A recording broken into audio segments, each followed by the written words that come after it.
Yo, what's happening, guys? It's GM Cody back with another video this week. And this week we're going to be talking about something very special. Really, I'm just going to be talking about my enthusiasm of a certain game company.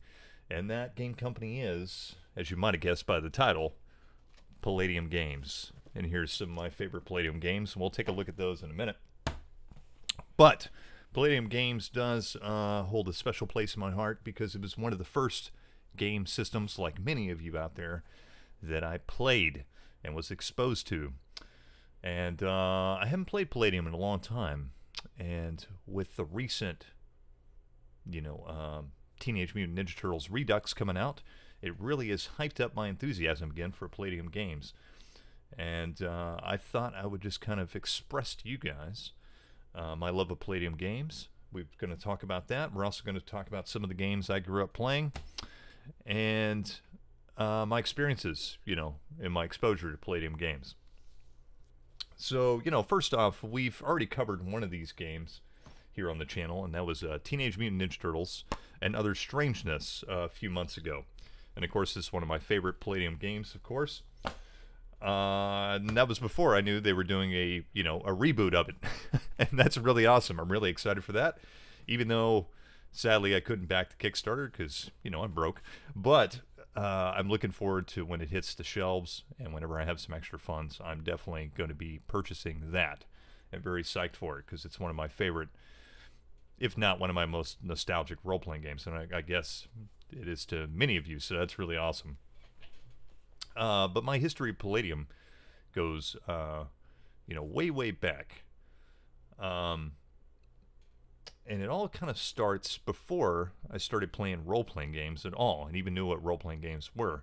So I was struggling to look through my comic books to find what I was talking about, and I did find one particular ad, and I'm going to bring up this comic here and show you, which is a comic I probably would have picked up back then. So this is X-Men #1 from, whenever this is, 90-something. What year did this come out? 1991. So, as a young lad reading comic books, as I did, I ran across stuff like this, which was, these Palladium book ads, and this one specifically for Riffs, and I remember seeing this many, many times in the comic books and not knowing what it was, just knowing that looked awesome. And another one that is more sticks in my mind more. I found an image of it. Sadly, I couldn't find a comic book offhand with an ad in it. Of course, I'm sure I have one hanging around, but is not that. This one, which is one that really sticks out in my mind. And whenever I think Palladium books, for some reason, this ad always pops in my mind. And again, I saw this ad, before I even got into role-playing games, and it just fired up my imagination. I'm like, what the hell is this? This is awesome. Who are these Terminator-looking dudes, and what is this stuff? Of course, I knew what Robotech was, but I didn't know what Rifts was or the Palladium Megaverse or anything. And anyways, those comic book ads were really my first taste of, Palladium, and it got me excited about Palladium even before I knew what Palladium was or even knew what role-playing was. Well, skip ahead, a few years. And I got into role-playing games, which I've explained how that all, went down. And I also explained that I used to go to this little shady game/comic store. Now, I call it shady, but it really wasn't that shady. It just, you got to remember, I'm looking through the lens of like a nine-year-old, 10-year-old. So to me, it seemed like a shifty, shady place. To me, and as an adult, probably not so much. But, it was a dingy old game and comic store, and the woman that owned it there was very nice.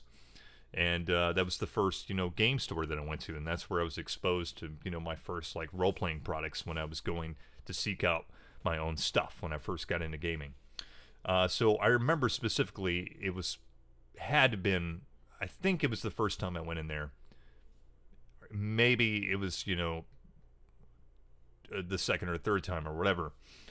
So I walk in the store. My parents were next door for something. Actually, I think they were at the, there was a grocery store on the shopping center was located behind the grocery store. It was kind of weird. It was like, it's still there, by the way. The shopping center is unfortunately, A and B Tells is not there anymore, but the shopping center was, and it was kind of like this like alleyway shopping center right behind the grocery store. So I think my parents went grocery shopping, and I asked if they could drop me off at A and B Tells, and they reluctantly did. Even though I remember them being really, they were never weird about me going off my own or exploring or dropping me off places, but they were kind of weirded out dropping me off there, probably because it was this dingy looking place. So maybe I'm right in saying it was pretty dingy and shady looking. But I remember them being very hesitant about it. So, but they did. They dropped me off there, and I think they went grocery shopping or did whatever they were doing for a little while. So, you know, I'm like this 9-10-year-old just wandering around the shop, just amazed at all this, just shit here.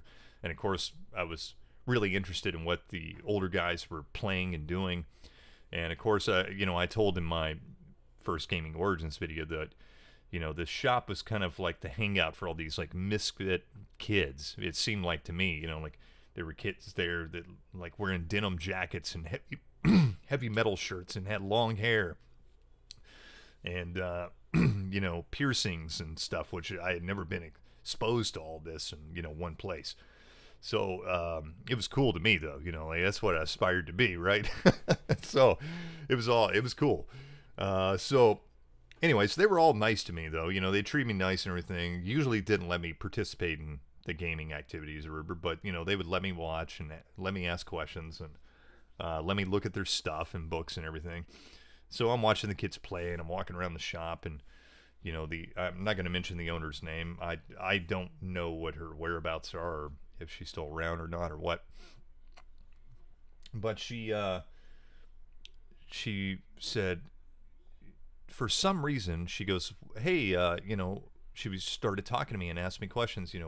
What kind of games are you interested in? What are you into? And blah blah blah. So I didn't really have a lot of answers for her because I had just gotten into gaming. So I don't know what my answers were, but she's like, hey, have you checked this out? And she pointed right in front of the counter. There was this rack of books, and it was all the same book. I'm pretty sure. It might have been more than one, but I'm pretty sure it was just multiple copies of this, Riffs, sitting there on the rack, And I don't remember, it was just a small rack, like underneath, like it was sitting up against the counter, and there were like 5 or 6 copies of this game sitting there. And of course I saw this cover with whatever this is, the Splurgoth or whatever, and these half naked girls riding on this platform and with laser guns and stuff. And of course I was just like, whoa, what is this? This is like, looks way out of my league, yet at the same time I want to know everything about it. And so she took the time and sat there and like explained what this was all about, and explained to me. Hold on, I'm gonna put my comic back up. Explained to me what this role-playing game was, and that it was, she told me all about it.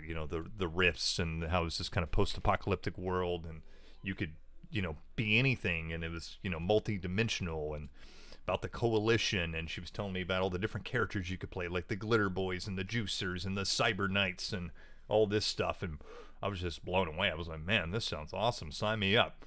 Unfortunately, I didn't have any money. So that day, I walked away empty-handed without a Palladium game. But I had now learned about Palladium games, and specifically Riffs. And now I knew what I had seen in the comic books and what it was. And I was really excited about it, and it just sounded awesome to me. So that was the first. Riffs was the first game I was exposed to, but I don't think it was the first one I played. Now I do remember going into that shop a few more times, and I guess for some reason at that time, and it might have been the same, nationwide at that time in the mid '90s. Like in that shop, like all the kids were playing, like all the older guys were playing Riffs. That just seemed to be like their game of choice at the time. Everybody was playing Riffs. And so, I would always ask what they were playing. They were like, either Warhammer, Battletech, or Riffs, and I remember specifically walking in there one time and like, hey, what are you guys playing? And there was this kid, he was the dungeon master, and he was setting up his game before, the rest of the guys got there, and there were 1 or 2 of the other guys there. And he was nice enough to be like, I was like, what are you guys playing? Are you playing D&D? He goes, no, we don't play D&D. We don't, D&D sucks. And I was like, what? D&D sucks? He goes, yeah, man, D&D sucks. He goes, you need to play Rifts. I'm like, oh, I've heard of Rifts and everything. He goes, yeah, dude, you can be anything in Rifts. He was like, he's like, you should come play Rifts with us sometime. And he told me that they meet there like every Sunday and whatever. And so, long story short, I do remember, I don't know how long time had passed between that, but I showed up to this Rifts game. Like I'm like 9, 10 years old, and I walk in, and there's all these like teenagers there, and I brought my like AD&D character because that's all I really knew. So he told me I could play anything, so I thought, well, maybe I could play my D&D character. I don't know. Looks like the same rules. I don't know how this stuff works. So I walk in there, and he's like, hey, what's up, man? I'm like, nothing. He's like, you want to play some Rifts with us? I was like, yeah, because he invited me to play, and I got to play. So he's like, did you bring a character? I was like, yeah, I brought, I had like an elven thief or something. He's like, cool, man, cool. He's like, well, this isn't compatible with this, but you want to play an elf? I'm like, yeah. He's like, cool. He's like, what kind of character you want to play? And I was like, well, I just want to play a thief. He's like, cool. So he somehow, and I'm sure it wasn't hard to do with, Palladium Fantasy and the conversion books, he converted my AD&D character into a Rifts character, like on the spot there. Like in a few minutes, he like wrote this shit out and hands me a character sheet, and I played a game of Rifts, I guess. I don't really remember much about the game session itself, other than I got to play for a little bit, and then I remember I had to leave, like not even like a third of the way into the session because my mom had to come pick me up or something. But it was really cool, that dude, whoever that guy was. I don't remember his name or anything, that he let some kid play in a session, and like none of the other guys complained about it either. They were real cool with me and let me use their dice, and like, so that was real cool and all. Fast forward not too long afterwards, and I had already like purchased a couple role-playing products. Like I don't really remember. I always say Star Wars was the first one I purchased, but I don't really know if that's true. I can't really remember what the first one was, but I remember the first ones, right? So the first ones were Star Wars, Indiana Jones. I didn't get D&D books till later. Of course, I explained that to you guys, that I was a product of the satanic panic. So I didn't get D&D books until I got a little bit older for myself. But I was able to get other stuff, so I do remember getting Indiana Jones and Star Wars D6, and I'm trying to remember some of the other ones. GURPS, I got some of the GURPS stuff, and whatever, like, so I got a few, game systems here and there. But one of the first ones I got, and unfortunately I don't have the book anymore, and I really, really hate that I don't. I need to reacquire it. By the way, if you're watching and want to give me something for Christmas, this would be it. No, but one of those games was Robotech, the role-playing game. And, of course, I was a big fan of Robotech growing up. From the time I was a little kid, it came on TV. Probably around that age, actually, when I got into role-playing games. Robotech was on TV at the same time. They started showing reruns of Robotech, and every afternoon I would get home and watch Robotech. It was my favorite show. And of course, around the same time, well, a little bit older, I learned, about Macross, and saw the Macross movies and saw all that stuff. So I was a big Robotech fan. And so when I saw that they had a Robotech role-playing game, I bought it secondhand. Like I did a lot of these Palladium games. I bought that one secondhand. I don't remember where I got it from. I probably got it from the GameKeep, I guess. That's usually where I get my secondhand stuff. And I guess this was probably no different. I think I got it from the GameKeep. And I also got the Zentradi source book with it. So I guess they were pretty cheap. I don't know. But I was able to pick those two books up. And I'm pretty sure those were the first... That was the first Palladium game that I actually bought for myself. And I don't remember if we actually played Robotech. I'm sure we did if I had it. I'm sure we tried to play it at least once or twice. But I definitely had it for a time there.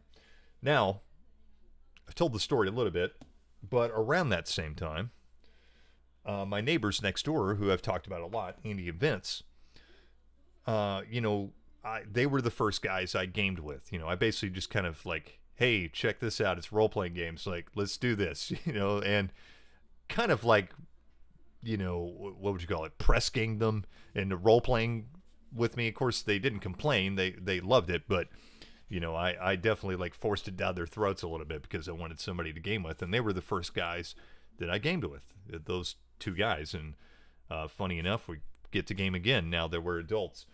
But one of the twins came over to my house one day and said, hey, check this out. We found this new role-playing game, or old role-playing. We found this old role-playing game. It's awesome. And they had the Teenage Mutant Ninja Turtles, Another Strangeness role-playing game. I don't remember which one it was specifically that had it, but one of them had it.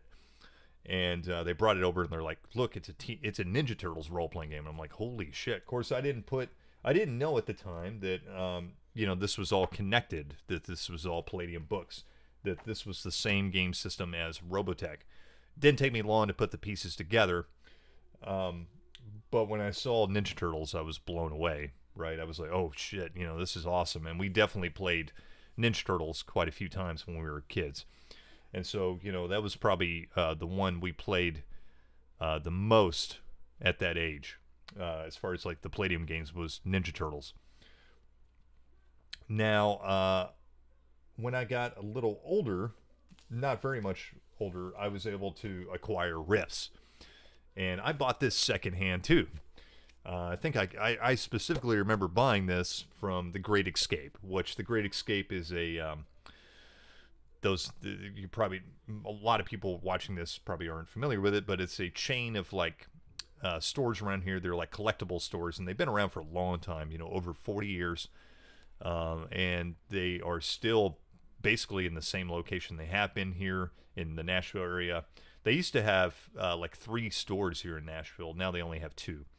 But I bought this from one of the Great Escape stores, and it was a place we used to also go to buy not just comic books. They were known and still are for their comics and records and all that stuff. But also they used to have a really good role-playing section. It was all used role-playing product. And so that's where I got this, my first Riffs book from, was from their bargain bin. And funny enough, I always laugh about this rule book, because I guess whoever owned this before, and I can't read their name, I think it says Zany Pearson, 1992. It's got a date up here. But apparently, I guess he was in a band, or trying to come up with band names, and so he wrote all his ideas for his band names at the beginning of the book. And every time I open this, I just crack up reading these, and I think it's awesome that that's in here, and I've always loved that. So anyway, so I don't usually bring this out to play anymore.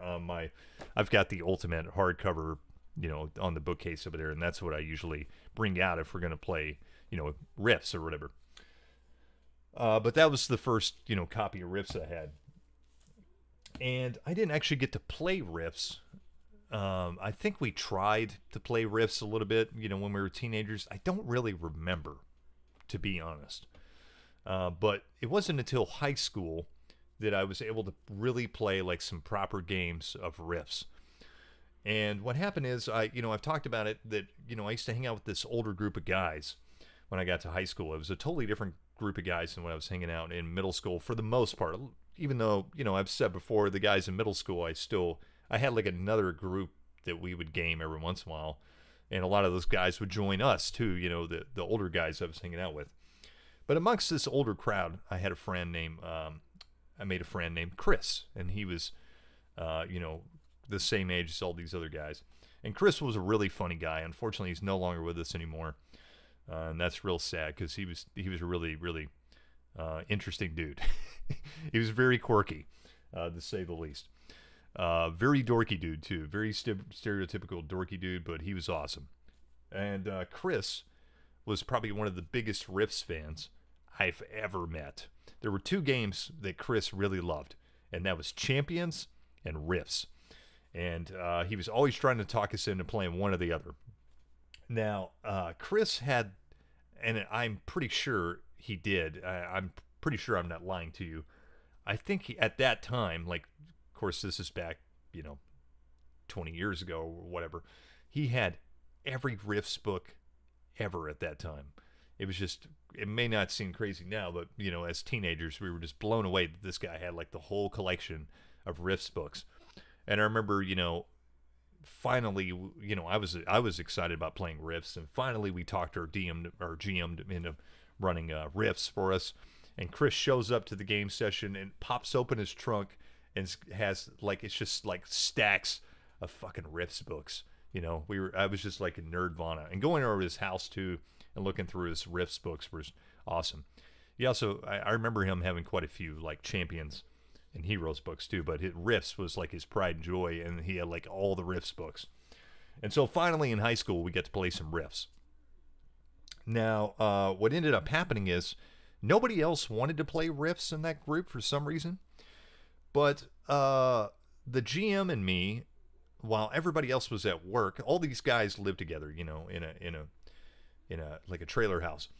And, so everybody had jobs and stuff. And of course I was still in high school while these guys had already graduated and were off with jobs and college and all that stuff.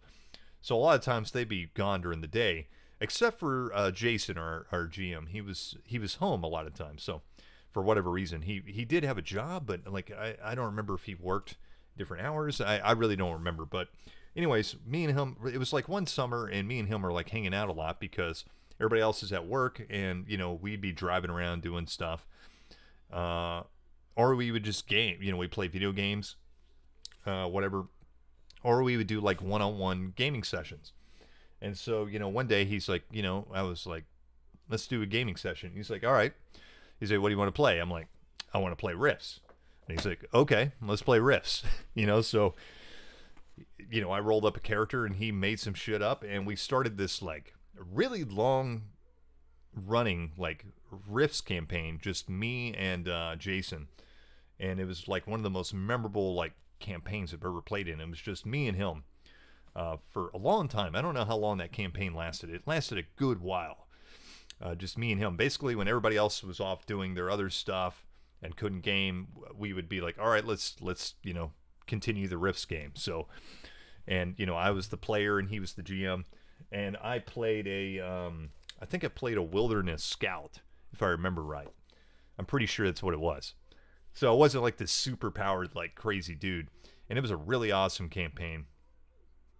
And I got into all kinds of trouble right off the get-go. I was like wanted by the coalition. I was like I basically became this one man, like terror of the coalition, because I was like sniping like coalition convoys and stuff, and basically became like this ghost, wanted ghost fugitive or whatever of the coalition. Eventually I became like really badass and infamous and all this stuff. And he ended up dying at the very end. The campaign actually ended because he died.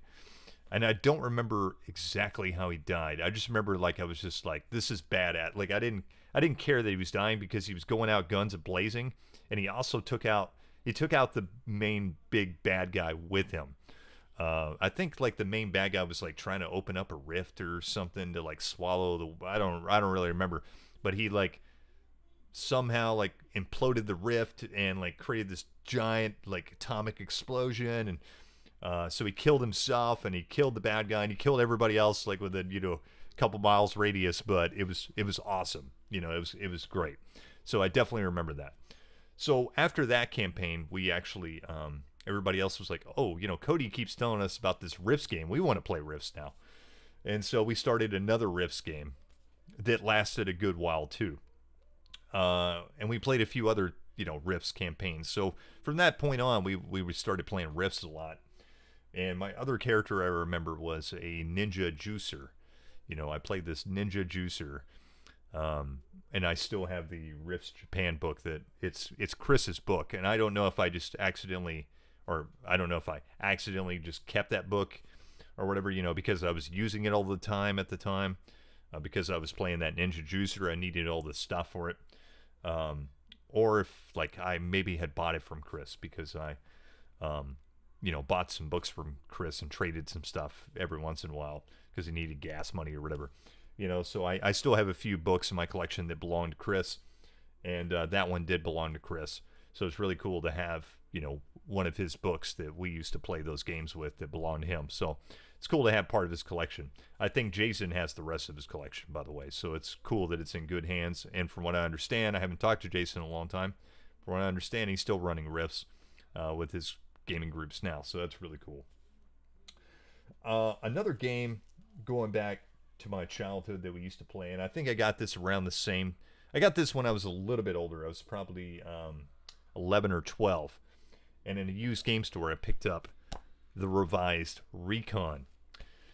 And we definitely played this quite a bit because as a kid, I was really into military stuff. I was really into history and, anything military I was into, So I just loved military stuff and military history and all that. And I loved watching all those, like, military war movies and things, especially, the stuff from the 80s, like Uncommon Valor and Rambo and, even the older stuff like the Dirty Dozen and whatever, Commando and all this stuff. So I just loved all that stuff growing up. So anything like military related, I was into. So, I picked this up again at a used store. I don't know how much I paid for it or whatever, but we definitely played the heck out of this too. And I think it was just like me, Andy, and Vince, a couple other of my friends. Every once in a while I would bust this out and I would run them through a recon adventure. And, so I love this game and we'll talk more about it. The one thing I really loved, the element I loved more about this game was it was supposed to be in like Vietnam or whatever, or like in a fictional Vietnam. And that never really interested me as much. That kind of weirded me out even as a kid to want to like play in Vietnam. But what did interest me about it was playing in like a fictional like setting as like a mercenary company. The idea of playing like mercenaries in like a contemporary setting. And I remember like making up my own, fictional like Eastern European country, and they would have to track their money and buy tanks and helicopters and stuff. And what's funny is I still have some characters in here, and I don't know how old these characters are. This one looks pretty old by the handwriting, so that's pretty cool. And if I ever see character sheets nowadays in like one of these books, I keep them in the book because I think it's really cool to look back, these characters I made when I was a kid and where they were and everything. So I just keep them in there. So I got like 3 characters in here written on notebook paper. And it looks like all 3 of these were mine. So I don't know if I was just making characters for the fun of it, which I used to do a lot as a kid, or if I made these characters for somebody else, or if somebody else was running the game and I made characters. I don't really know. But this was definitely a game we played a lot of, like one-shots or fun little mini campaigns of, and I really am nostalgic for Recon, and I'd like to get the hardback version. I saw they have a new hardback version. But anyways, yeah, Palladium Games is the other thing about them is I really love that they're still around, right? Like, and they're still kicking and they're still doing the same thing they've been doing since the 1980s, and they really haven't like changed that much. You know what I mean? Like if you pick up a Rifts book today, it's still the same game, just better, right? They haven't changed the rules. They haven't changed the look or the feel of it. It's still the same old, stuff, and it's still available. Like all those old books you can still get for the most part, with a few exceptions. And they still stick to their guns. They still produce their products the way they want to do it. And I can tell very much, especially after seeing interviews with Sean Roberson and, Kevin Sabita, that, these guys are gamers and they love these games and they're producing games for gamers. And I think, that really resonates for me, because I grew up with game companies that were, made, that were gamer made, these old game companies. And that's kind of what I like grew up with. And now we have these giant like corporate conglomerates that are just pumping out, second rate IP games and, you know, D&D, you know, well, I don't like to bash on stuff. I don't like to be negative, but come on, you know, like it's just all corporate and bloated, and it's bullshit, man. But like, it's really cool to see like Palladium still doing this kind of stuff and this kind of stuff, you know, and this kind of stuff, you know, all these years later, you know, probably 40 years later or whatever. It's really cool that they're still going, they're still kicking, and now it looks like they're going to have a resurgence again, and I think it's really great. And it's kind of making me excited about Palladium games again. You know, it's been a long time since I've really like cracked open like Palladium books, except out of nostalgia, but now I'm like cracking them open, actually like thinking about running some of these games. I really want to play some of these games again.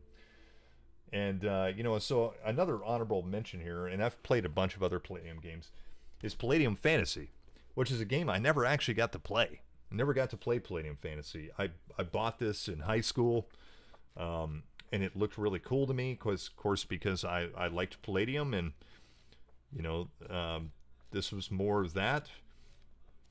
But like, nobody wanted to play this over like D&D. I tried to talk everybody into playing it, and just like never could. So one day I want to play some Palladium Fantasy. But anyways, yeah, just that, you know, like punk rock, just we're going to make games the way we always have, and we're going to make games for our fans and try to create new fans. And all that is just really, really awesome to me. So I definitely will be supporting Palladium games more in the future. I'm definitely going to be talking about Palladium games more in the future. And, you know, for some reason in the back of my head, I always think of Palladium as like this like long dead, for the longest time I've always thought of them as like this kind of like dead company that, you know, I know they're still around, but like in the back of my mind, I'm like, you know, they're just like this kind of old dead company, and it's cool and it's not nostalgic and everything, but you know, nobody cares about Palladium. Well, I guess, you know, now I'm realizing that people still do care about it, and it's still really cool, and everybody should support them. And now's the best time to do it. You know, Palladium didn't ask me to do this. Palladium didn't pay me anything. Palladium's not giving me anything. I never asked them to give me anything. I don't even know if I want them to give me anything. I just doing this because I like Palladium games, and I think you guys should check it out. If nothing else, it's something different and cool. So I'm going to cut the video off there. I just wanted to kind of like, you know, it was kind of a lazy day. I didn't feel like talking about any like deep subjects or like reading a book or anything, reading a game book or anything. I just wanted to talk about one of my favorite game companies, and that's Palladium Games. Why don't you guys, you know, let me know what you think of Palladium games. Did you play Palladium? I'm sure you did. What Palladium games are your favorites? Which ones would you like to try? What do you not like about Palladium games? I mean, there is some stuff I don't like about Palladium, which I'm not going to cover here. We can cover in later videos. But yeah, let me know all that. You know, let me know what was your first Palladium game and all that. Make sure to give me a thumbs up if you like the video. That way I can gauge, you know, do more of these kind of like types of videos. I do kind of like look at this stuff to gauge what you guys like and don't like, even though at the end of the day, I generally just do what I want. But anyways, hope you guys have a good one. We'll see you later. Peace.